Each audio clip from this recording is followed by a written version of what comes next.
السلام علیکم ورحمۃ اللہ وبرکاتہ۔ الحمد للہ والصلاة والسلام علی رسول اللہ، اشہد ان لا الہ الا اللہ وحدہ لا شریک لہ، اشہد ان محمدا عبدہ ورسولہ، اما بعد۔ اللہم صلی وسلم علی نبینا محمد وآلہ محمد صلی اللہ علیہ وآلہ وصحبہ وسلم تسلیما کثیرا۔ بسم اللہ الرحمن الرحیم۔ انما المؤمنون اخوة فاصلحوا بین اخویکم واتقوا اللہ لعلکم ترحمون۔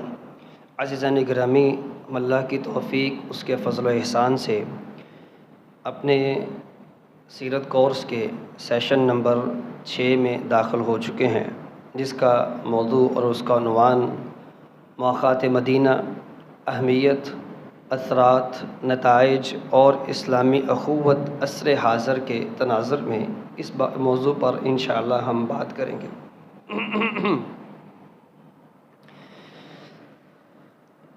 اسلامی اخوت اور بھائی چارے کے تناظر میں اسلامی تعلیمات تو یہ ہیں کہ مومن بھائی بھائی ہیں، انما المؤمنون اخوہ، وہ ایک دوسرے سے حسد، بغض اور دشمنی نہیں رکھتے۔ رسول اللہ صلی اللہ علیہ وسلم کا واضح فرمان ہے۔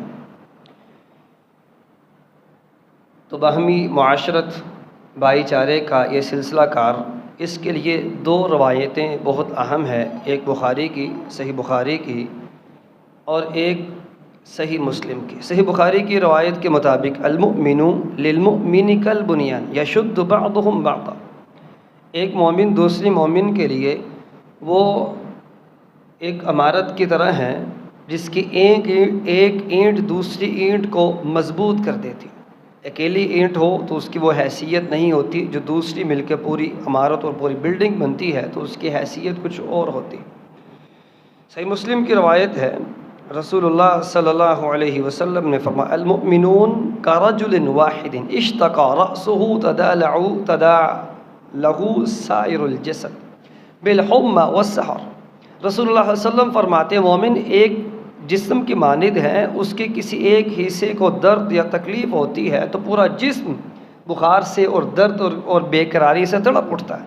تو یہی کیفیت ایک مسلمان معاشرے کی ہے۔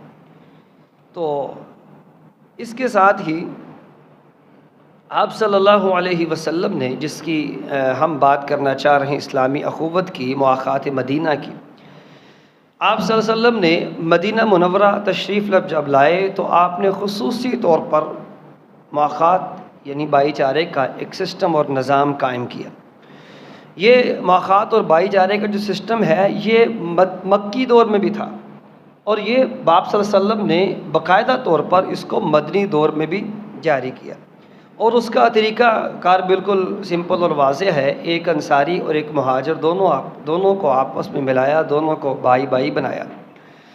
اور دوسری بات اس میں یہ ہے کہ اس بھائی چارے اور مواقعات کے مقاصد میں سے کون کون سی باتیں شامل تھیں۔ اس میں بنیادی طور پر جو بات شامل تھی وہ یہ تھی، مکہ میں بھی اور مدینہ میں بھی، خاص طور پر مدینہ میں ہوا یہ کہ ایک مسلمان دوسرا مسلمان نہیں ہے، ایک بھائی مسلمان دوسرا نہیں ہے، باپ مسلمان بیٹا نہیں ہے۔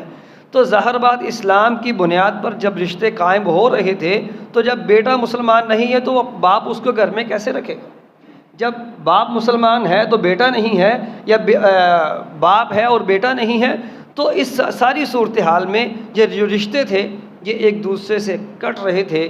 اسی بنا پر آپ صلی اللہ علیہ وسلم نے دینی بھائی چارے کا اہتمام کیا، اور مدینہ میں آ کر تو مسلمان غریب الدیار تھے اور غریب الوطن تھے، رشتہ دار بھی پاس نہیں تھے۔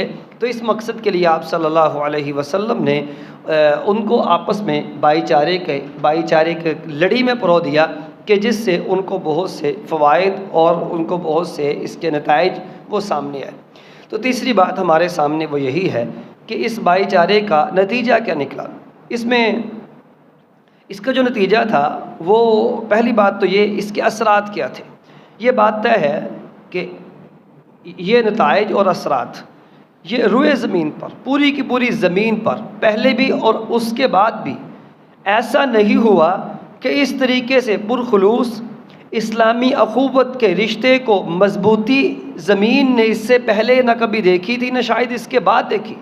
یعنی ایسی مضبوط رشتہ داری تھی جس میں مہاجرین انصار نے اپنا سب کچھ اٹھا کے مہاجرین کے سامنے پیش کر دیا، لیکن مہاجرین نے انتہائی خودداری کا مظاہرہ کرتے ہوئے اور وہ سیلف رسپیکٹ کو ملحوظ خاطر رکھا، اس کو مینٹین کیا۔ تو ہم کہہ سکتے ہیں اس ساری کی ساری صورتحال میں انصار کے ایثار، انصار یعنی مدینہ کے جو لوگ تھے ان کے ایثار نے، قربانی نے، اور مہاجرین کی سیلف رسپیکٹ نے، خودداری نے بہت دیر تک، سال ہا سال کے عرصے تک کے لیے ایسی بھائی چارے کی مثال قائم کی، ایسی عمارت تعمیر کی کہ اس میں دیر تک کوئی بھی دراڑ ڈالنے کی کوشش کرنے اگر کسی نے چاہا بھی ہے تو وہ نہیں ڈال سکا۔ بنیادیں اس کی دو تھی، ایک طرف کیا تھا؟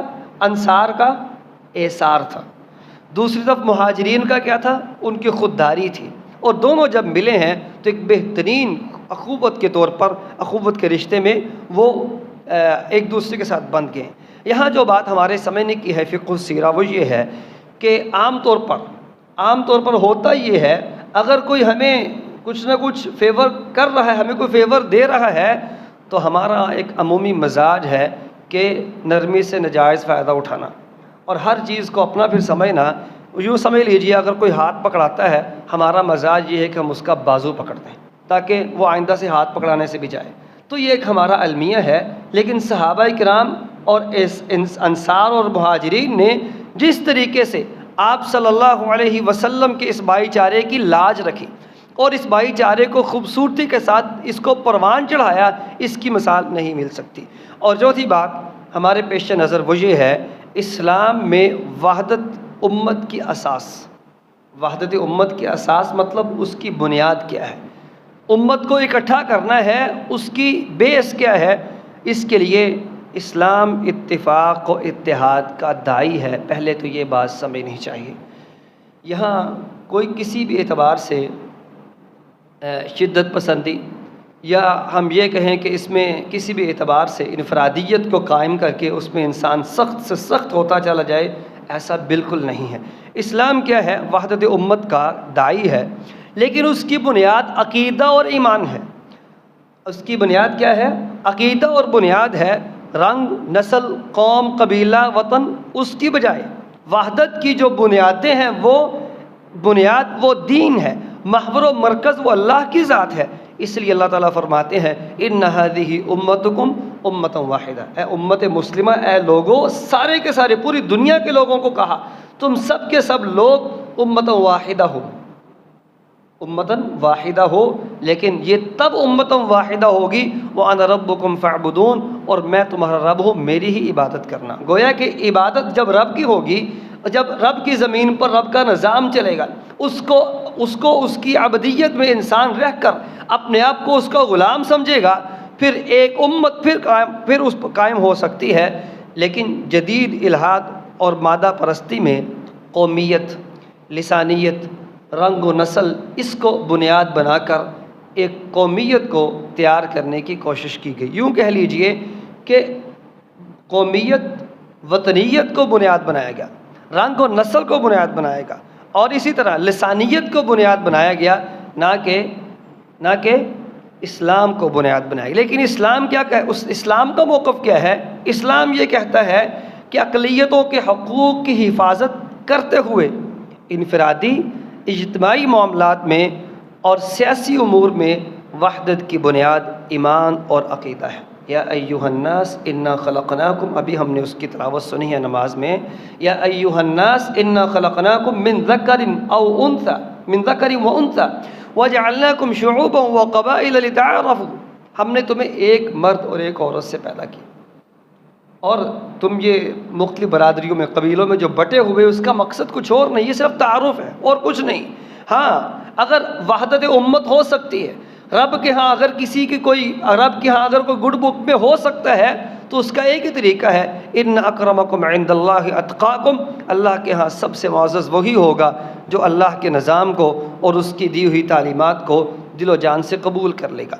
لیکن ہم دیکھ رہے ہیں کہ اسلام کے مخالفت میں جو نظام رائج کیے گئے اس میں اجتماعی اور سیاسی امور میں ایمان اور عقیدہ جرم ٹھہرا۔ اسلام کے مقابلے میں جن لوگوں نے، جن ملکوں نے اور جن نظام اور سسٹم اور نظاموں نے اسلام کے مقابلے میں جب نظام کو کھڑا کرنا چاہا، اس میں کیا ہے، اجتماعی معاملات میں، سیاسی معاملات میں جو ایک معاشرت ہے، بھائی چارے کی جو ایک فضا ہے، اس کو مذہب کی بنیاد پر اگر ٹھہرانے کی کوشش کی تو اس کو کیا کہا، اس کو جرم ٹھہرایا۔ اور ان کے ہاں مذہب ایک پرسنل معاملے کے طور پر، پرسنل انسان کی ایک صورت، یعنی پرسنل اس کی چیز ہونے کی صورت میں انہوں نے اس کو متعارف کروایا۔ بس اوقات پرسنل بھی اسلام کو ماننے کی اجازت نہ دی گئی۔ آپ جانتے ہیں کئی ملکوں میں حجاب پر پابندی لگائی گئی اور داڑھی کو مشکوک نظروں سے، اور اس کو ہمیشہ مشکوک دیکھا گیا۔ یہ بہت سی ایسی صورتیں ہیں جس کو ہم اپنی نظروں سے دیکھتے ہیں۔ تو بات کہنے کی یہ ہے، کیونکہ وہ لوگ وہ ہیں جو مذہب سے پرے جا چکے ہیں۔ مذہب ان کے ہاں کوئی ایسی چیز نہیں ہے جس کو بنیاد بنایا جائے۔ ہاں یہ ضرور ہے، قومیت، وطنیت، لسانیت، رنگ اور نسل آج بھی ان کے ہاں موجود ہے۔ آج بھی وہ کالے اور گورے کے فرق سے نکلے ضرور ہیں، لیکن مکمل نہیں نکل سکے، اس لیے کہ ابھی تک جو سلسلہ چل رہا ہے، اسلام نے جو بنیادیں تھیں قومیت کی، وحدانیت کی اور مل بیٹھنے کی، اخوت و بھائی چارے کی، وہ ہے ایمان اور اس کے بعد یقین اور عقیدہ۔ لیکن عزیزان گرامی، ہمارے لیے مقام فکر وہ کیا کرتے ہیں، کیا کر رہے ہیں، ہمیں اس سے غرض ہوگا، لیکن تب جب ہم اپنے آپ کو درست کریں گے۔ ہمارے لیے مقام فکر یہ ہے کہ ہم مسلمان اس بات پر کاربند رہیں کہ اتحاد کی بنیاد ایمان اور یقین ہے۔ یقین کیجئے ہماری جو عظمت رفتہ جو ہم سے کھو چکی ہے، وہ انشاءاللہ آہستہ آہستہ آہستہ آہستہ ہم اپنی عظمت کو برقرار رکھ سکتے ہیں۔ لیکن جب ہم خود ہی ایمان کو اور عظمت کو اور عقیدے کو، اس کو سائڈ پہ رکھ کر ہم بھی مساوات اور انسانی حقوق اور اس طرح کے دل فریب نعروں کو لے کر، جن کی حقیقت کچھ بھی نہیں، بے شک آپ جتنی مرضی سرچ کر کے دیکھ لیجئے، جن کی حقیقت کچھ بھی نہیں، جب ہم بھی اس طرح کی چیزوں کو بنیاد بنا کر اخوت اور بھائی چارے اور باہم ملنے کا اعلان کریں گے، یقین کیجئے ہماری حالت جو بھی ہے پھر یہی رہے گی۔ اور ہم دیکھتے ہیں ہماری سیاسی پارٹیوں میں، پوری پارٹیاں بھی اور تقریباً ساری پارٹیوں میں ایسے لوگ موجود ہیں جو ہمیشہ ہی اسلام اور عقائد کی بنیاد پر اکٹھے ہونے کو غیروں کی طرح جرم سمجھتے ہیں۔ ان کے ہاں ہمیشہ وہ لوگ تنقید کے مستحق ٹھہریں گے، ہمیشہ ان لوگوں پہ وہ تنقید کریں گے جو ایمان اور یقین اور عقیدے کی بنیاد پر اکٹھے ہو کے بیٹھتے ہیں۔ تو عزیزان گرامی، پانچویں بات وہ یہ ہے کہ اسلامی اخوت اور مواخات نبی اکرم صلی اللہ علیہ وسلم نے جو قائم کی تھی، دور نبوی کا عظیم کارنامہ ہے۔ اس میں ہمارے لیے رہنمائی، سب سے پہلی بات یہ ہے کہ مکہ سے مدینہ مسلمان آئے تھے، حاضر ہوئے تھے، تشریف لائے تھے، ان کو ایموشنلی سپورٹ چاہیے تھی۔ آپ صلی اللہ علیہ وسلم نے مواخات قائم کی، ان کی دلجوئی کی، اور غریب الدیار غریب وطنی کے عالم میں ان کو بھائی چارے کی لڑی میں ایسا پرویا کہ ان کے دل بھی ٹھہرے، ان کے جسم بھی ٹھہرے۔ دوسری بات یہ ہے، روزگار سے محروم، بھائی چارے سے ان کو روزگار ملا۔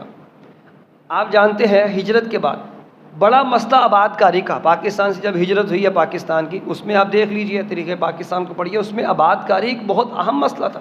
جو وہاں سے لوگ آ رہے تھے مہاجرین، اگرچہ وہ زیادہ تھے، یعنی پاکستان میں زیادہ تھے، لیکن جب مکہ سے مدینہ آ رہے تھے تو مدینہ جتنی کی آبادی تھی وہ ان کے لیے وہ زیادہ لگ رہے تھے۔ تو عبادت کاری کا جو مسئلہ تھا، آپ صلی اللہ علیہ وسلم نے بہترین طریقے سے اس کو حل کر لیا، مسلمانوں کو آپس میں بھائی چارے کے طور پر جوڑ کر۔ اب ایک گھر میں ایک مہمان آئے وہ تو سنبھالا جا سکتا ہے، جب ایک گھر میں کئی آئیں تو مشکل ہوگی نا۔ آپ صلی اللہ علیہ وسلم نے ہر ایک کے ساتھ جوڑ کر، ایک میزبان اور ایک مہمان کو ساتھ جوڑ کر ایک بہترین حل پیش کر دیا۔ تیسری بات یہ ہے، تربیتی پہلو، اس بہت بڑی یہ جو صورتحال تھی، یہ اخوت اور بھائی چارے کا جو سسٹم تھا، اس میں تربیتی پہلو بہت زیادہ نمایاں ہوا۔ اس میں کیا ہوا، مہاجرین دین کی تربیت بڑی سخت لے چکے تھے۔ 13 سال کا عرصہ رسول اللہ کے پاس بیٹھے صلی اللہ علیہ وسلم، 13 سال تک بیٹھے اور سخت ترین تربیت لی اور سخت ترین حالات میں لی۔ ایک طرف تو یہ سخت تربیت تھی، دوسری طرف جو مدینہ کے جو لوگ تھے ان کی تو ایسی تربیت تھی نہیں، وہ تو نئے نئے مسلمان تھے۔ ایک طرف سخت تربیت یافتہ رسول اللہ صلی اللہ علیہ وسلم کے درینہ ساتھی آپ کی صحبت، اور دوسری طرف کیا تھے، نئے مسلمان ہونے والے لوگ تھے، جہاں وہ مالی فائدہ دے رہے تھے، یہ ان کی تربیت کر رہے تھے۔ تو ایک بہترین تربیتی پہلو ہمارے سامنے آیا۔ تو یوں کہہ لیجئے انصار پر اس بھائی چارے کا گہرائی کے ساتھ ایمانی اور تربیتی اثر جو ہوا، اس کے اثرات پھر بعد میں امت نے دیکھے۔ اور چوتھی بات، یعنی چوتھا جو کارنامے کے طور پر ہماری رہنمائی ہے وہ کیا ہے، انصار کی نسبت جو مہاجر تھے وہ تجارت کے ماہر تھے۔ آپ جانتے ہیں مکہ کے جو لوگ تھے قریشی، یمن میں، شام میں، اللہ تعالیٰ نے ان کو ایسی سرزمین دے رکھی تھی کہ یمن کا سیزن آدھا سال شام کا سیزن، وہ شام کا بھی لگاتے سیزن، یمن کا بھی لگاتے، گویا کہ پورے سال ان کا 24 یعنی 12 مہینے ان کے سیزن ہی سیزن، گویا کہ وہ کاروبار کے ایسے دنی ہو چکے تھے، ایسا ان کو تجربہ ہو چکا تھا۔ جب مدینہ میں آئے تو انصار کو وہ تجربہ تھا ہی نہیں، وہ تو ہمیشہ یہود کے رحم و کرم پر رہے ہیں، اور جو کھیتی باڑی کرنے والے کسان ان کو کاروباری اعتبار سے وہ بڑے کمزور تھے۔ اب ہوا یہ کہ ان کو کاروباری صورتحال ان کے ساتھ ملی، کاروباری لوگ جو تھے وہ انصار کے ساتھ ملے، اور بہترین طریقے سے ایک ایسا نظام انہوں نے ڈیولپ کیا کہ آخر کار یہود کی ضرورت رہی نہیں، یہود کی جو تجارتی بالادستی تھی وہ اس کو بالکل ختم کر دیا گیا۔ اور پانچویں بات وہ یہ ہے، باہمی تعاون اسلامی معاشرت میں اسلامی اخلاق و تہذیب کا گہوارہ بنتا ہے۔ جب مسلمان آپس میں باہمی تعاون اس بنیاد پر کریں کہ ہم مسلمان ہیں، تو یقین کیجئے اب محلوں میں، معاشرے میں اور سوسائٹیوں میں اس کا ماحول دیکھیے گا، اس میں یکسر تبدیلی آتی۔ اور چھٹی بات یہ ہے کہ ابتدا میں وراثت، یعنی یہ جو مواخات قائم کی گئی تھی، اس میں وراثت بھی آپ صلی اللہ علیہ وسلم نے ان کو وراثت کا حقدار بھی ٹھہرایا تھا، یعنی بھائی ہونے کے ناطے بھائی کو وراثت جو اس کے ملتی تھی، یعنی آپ صلی اللہ علیہ وسلم نے وراثت کا بھی حقدار ٹھہرا۔ لیکن بعد میں وراثت جو تفصیلی احکامات آئے تو پھر ان کو وراثت اور ان کو جو پہلے ملتی تھی وہ ختم کر کے جو اصل حقدار تھے، جو وراثت کے وارثین بنتے تھے، انہی پر وراثت کو انہی پر ساری کی ساری وراثتوں کو تقسیم کر دیا گیا۔ تو عزیزان گرامی، چھٹا پوائنٹ ہمارے پیش نظر وہ ہے اسلامی اخوت اسلامی معاشرے کی بنیاد ہے۔ اسلامی اخوت اسلامی معاشرے کی بنیاد ہے۔ اگر اسلامی معاشرہ چاہیے تو پھر اخوت اسلام کی بنیاد پر ہوگی۔ اگر اسلامی معاشرہ چاہیے تو اخوت بھی اسلام کی بنیاد پر۔ اگر اخوت کسی اور بنیاد پہ ہے تو پھر سمجھ لیجئے وہ اسلامی معاشرہ نہیں ہوگا۔ تو اس کے لیے ہر معاشرے میں کئی قسم کے طبقات ہیں، مثلا امیر غریب، غلام آقا، آنر ملازم، اسی طرح مرد عورت، حاکم رایا، قبائل کے سسٹم ہیں، سرداریاں، برادریاں، یہ سارے کے سارے طبقات ہیں، یہ تقسیم تر تقسیم ہے۔ مزے کی بات یہ ہے اسلام نے ان ساری کی ساری تقسیمات کو ختم نہیں کیا، ساری کی ساری تقسیمات کو ختم نہیں کیا، بلکہ کیا کیا ہے پھر ایک دوسرے کے مقابلے میں لا کر بھی کھڑا نہیں کیا۔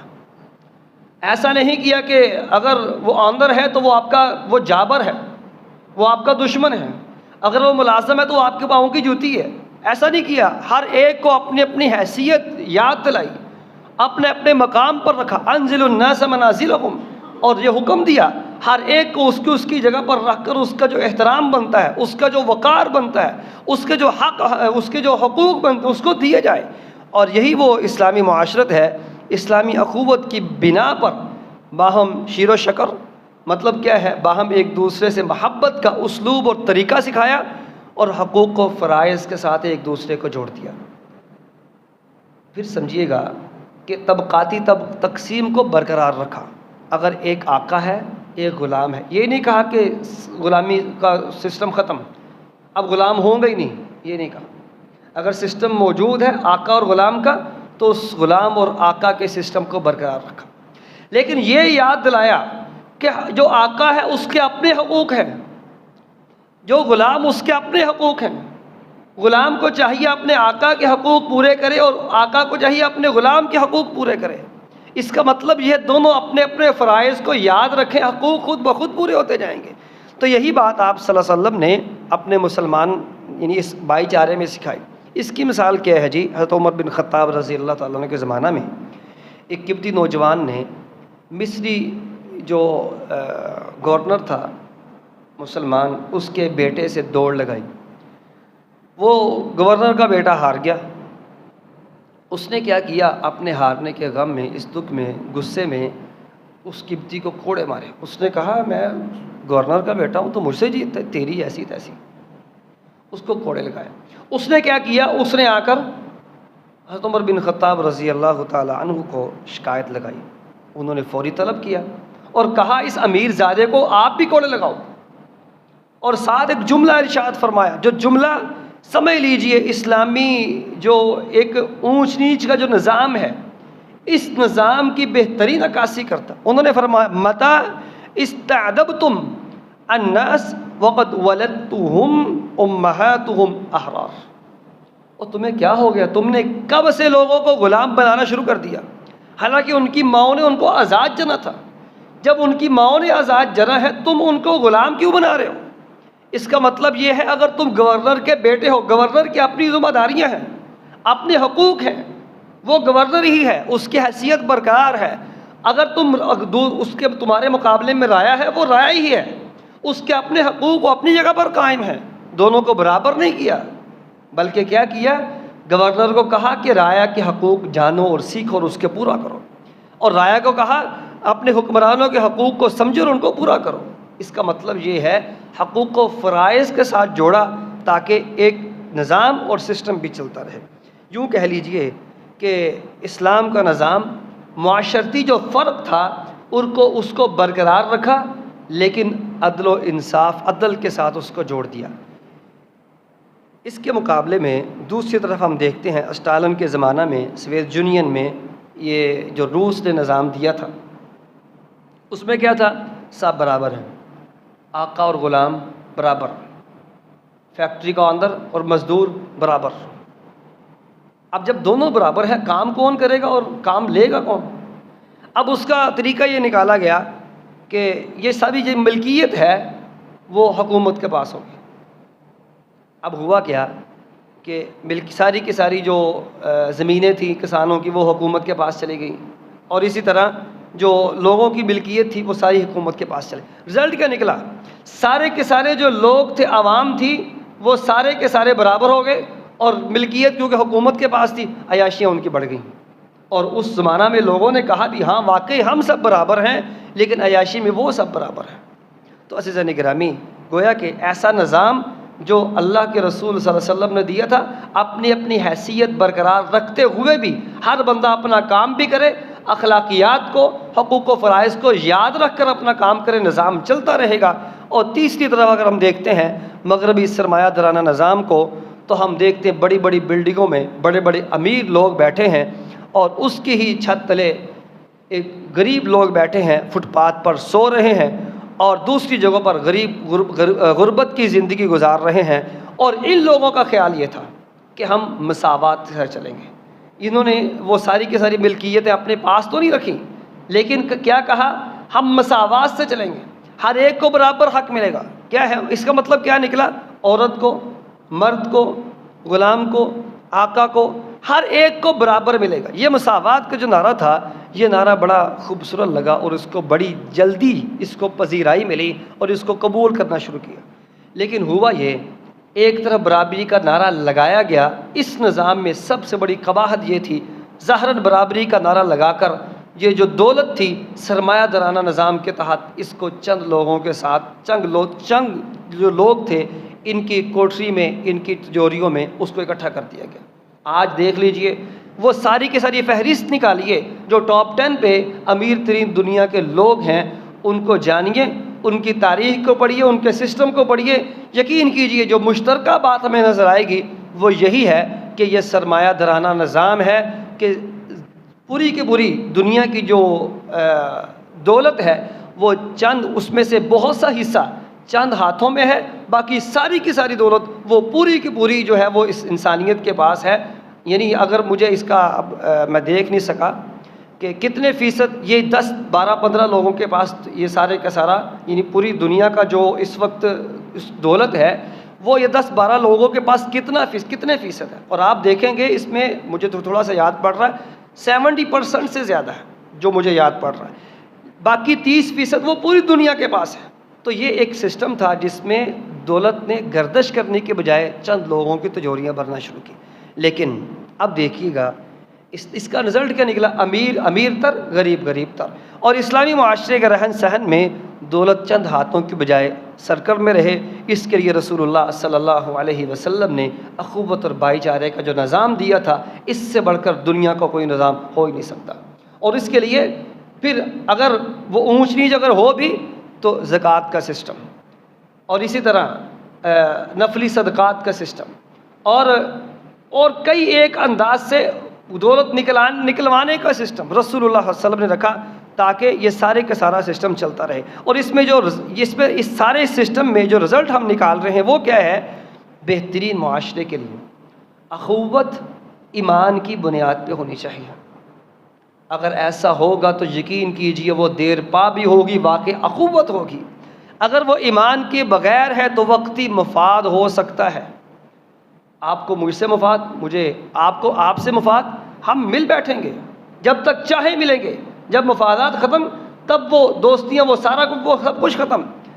دیکھیں اس میں جو لین دین معاملات اپنی جگہ پہ ہیں. ہم بات کر رہے ہیں ایک پورے سسٹم کی، ہم بات کر رہے ہیں اس سارے نظام کی جس کو رسول اللہ صلی اللہ علیہ وسلم نے ہمیں دیا تھا. وہ نظام کیا تھا؟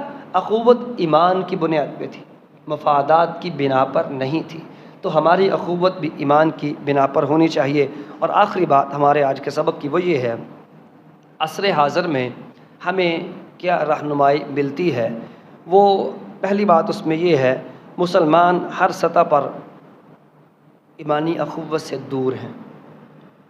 انہوں نے بھی قومیت وطنیت کی بنا پر مواخات کو اور مفادات کی بنا پر اپنی بھائی چارے کو قائم کیا.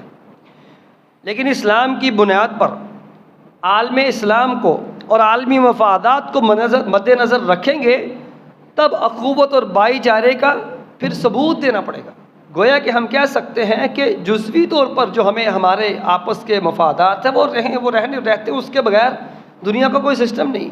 لیکن اس کی بنا پر ہمارا بھائی چارہ نہیں ہے. بھائی چارہ اس بنیاد پہ ہے ہم مسلمان ہیں. انما المؤمنون اخوۃ، ہمارا بھائی چارہ اس بنیاد پہ. ہاں بھائی چارے کی بنیاد پر ہم ایک دوسرے سے لین دین بھی کرتے ہیں، ہمارے مفادات بھی جڑے ہوئے ہیں، ہمارا ایک دوسرے کے ساتھ رشتہ داریاں بھی ہیں، دوسرے دیگر معاملات بھی ہیں. لیکن بنیاد کیا ہے؟ وہ اخوت کی بنیاد کیا ہے؟ اسلامی بھائی چارہ. اور دوسری بات یہ ہے، سیاسی سطح پر خاص طور پر مادی حقوق کی بنیاد پر مختلف طبقوں کو پروان چڑھایا جاتا ہے. مثلا مزدوروں کے حقوق، عورتوں کے مساوی حقوق کی تنظیمیں، وکلا تنظیمیں اور دیگر تنظیمیں جن کی بنیاد حقوق لینا ہے، مادی حقوق، مادی مفادات، دنیاوی مفادات کا ہمیشہ سے حصول. اور اس کا نقصان کیا ہوا کہ یہ جو سب کچھ جو چل رہا ہے سسٹم، اس میں حقوق ملنے چاہیے. حقوق ہیں تب بھی ملنے چاہیے، نہیں ہیں تب بھی ملنے چاہیے. گویا کہ مادیت کی بنیاد پر جب حقوق لیں گے تو پھر وہ مادیت ایک ایسی بیماری ہے، یعنی دنیاوی مفاد، مادیت دنیاوی مفاد ایک ایسی بیماری ہے جو ختم ہونے کا نام نہیں لیتی. اس سے پیٹ نہیں بھرتا، انسان آگے سے آگے چلتا ہے. تو انسان جب حقوق اسلامی اخوت کی بنا پر، عدل کی بنا پر لے گا تو انشاءاللہ ایک معاشرہ خوبصورت بنے گا. تو گویا کہ ہم کہہ سکتے ہیں کہ یہ جو سارا سسٹم ہے اس نے دینی اخوت کو اور بھائی چارے اور ہمدردی کی بنیادوں کو کمزور کر دیا. تو اس حوالے سے تیسری بات وہ یہ ہے، ہمہ وقت پیسہ، مادیت، مفادات، یہ جو ہمارے اس سرمایہ دارانہ سسٹم میں اسلامی اخوت اور بھائی چارے کو چھوڑنے کی بنا پر، اسلامی اخوت کو یعنی اخوت کو اسلام کی بنیاد پر لینے کی بجائے مفادات کی بنا پر لی تو ہم مفادات کے پیچھے ایسے چلے ہمیں جواب دہی کا احساس ہی ختم ہو گیا. ہمیں احساس ہی نہیں کہ ہم نے کسی کے سامنے جواب دینا ہے. وَلِمَنْ خَافَ مَقَامَ رَبِّهِ جَنَّتَانِ، اللہ تعالیٰ فرماتے جو میرے سامنے کھڑے ہونے سے ڈر گیا میں اس کو 2 جنتیں دوں گا. تو گویا کہ آخرت قیامت ہمیں عقیدہ تو ہمارا ہے لیکن ظاہری طور پر ہم اس کو بھول چکے ہیں۔ اور اسی حوالے سے آخری بات وہ یہ ہے، مسلمانوں پر لازمی ہے قوم پرستی، سرمایہ داری، مفاد پرستی اور لذت پرستی کی بجائے خاندان، ہمسائیگی، اسلام کی بنیاد پر اخوت کو مضبوط کریں۔ ایسا نہ ہو کہ وہ ایسا سسٹم ڈیولپ کریں جس میں صرف قومیت ہو، سرمایہ ہو اور مفاد پرستی ہو اور ہر وقت مزے کے چکر میں ہی بندہ رہے۔ ایسا نہیں، بلکہ خاندان کو پرموٹ کریں، ہمسائیگی کو، اور اسلام کی بنیاد پر جو رشتے ہیں اس کو مضبوط کریں۔ یقین کیجئے انشاءاللہ ایسا معاشرہ ہوگا جس کے خد و خال، جس کی ایک عملی صورت رسول اللہ صلی اللہ علیہ وسلم نے ہمارے سامنے رکھی تھی۔ تو اس سارے کے سارے سبق میں ہم نے 7 باتوں کو ڈسکس کیا ہے۔ اللہ کرے ہم اس کو سمجھیں اور ان ساری باتوں کو سمجھ کر اپنے معاشرے کو بہترین اور خوبصورت بنائیں۔ اللہ تعالی ہم سب کا حامی ناصر ہو۔ سبحانک اللہم و بحمدک، اشہد ان لا الہ الا انت، استغفرک و اتوب الیک۔